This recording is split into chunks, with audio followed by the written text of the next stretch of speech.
Asante Mheshimiwa Ndaisaba. Jiandae Mheshimiwa Mandus. Nakushukuru sana Mheshimiwa Naibu Spika kwa fursa ya kuuliza swali la nyongeza. Wananchi wa tarafa za Rulenge na Murusagamba wanafahamu kwamba barabara yao ya Murugarama Rulenge hadi Nyakahura ina mkandarasi, na wanafahamu mkandarasi ameomba advance payment zaidi ya mwaka mmoja uliopita hajalipwa. Ni upi mkakati wa Wizara ya Ujenzi kuhakikisha mkandarasi analipwa advance payment ili barabara ya wananchi hawa ianze kujengwa kwa kiwango cha lami? Mheshimiwa Waziri.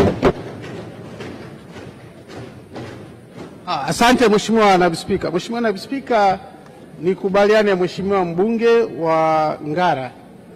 Barabara hii tayari mkandarasi ashapatikana, na sisi kama Wizara ya Ujenzi tumeshakamilisha taratibu zote na tayari tumeshawasilisha maombi ya mkandarasi kwa Wizara ya Fedha, wenzetu wa hazina, na tayari tumeshaanza kulipa advance payment nyingi sana kwenye barabara, na naamini muda si mrefu tutamlipa huyo mkandarasi ili aweze kuanza kufanya hiyo kazi ya ujenzi kwa kiwango cha lami. Asante.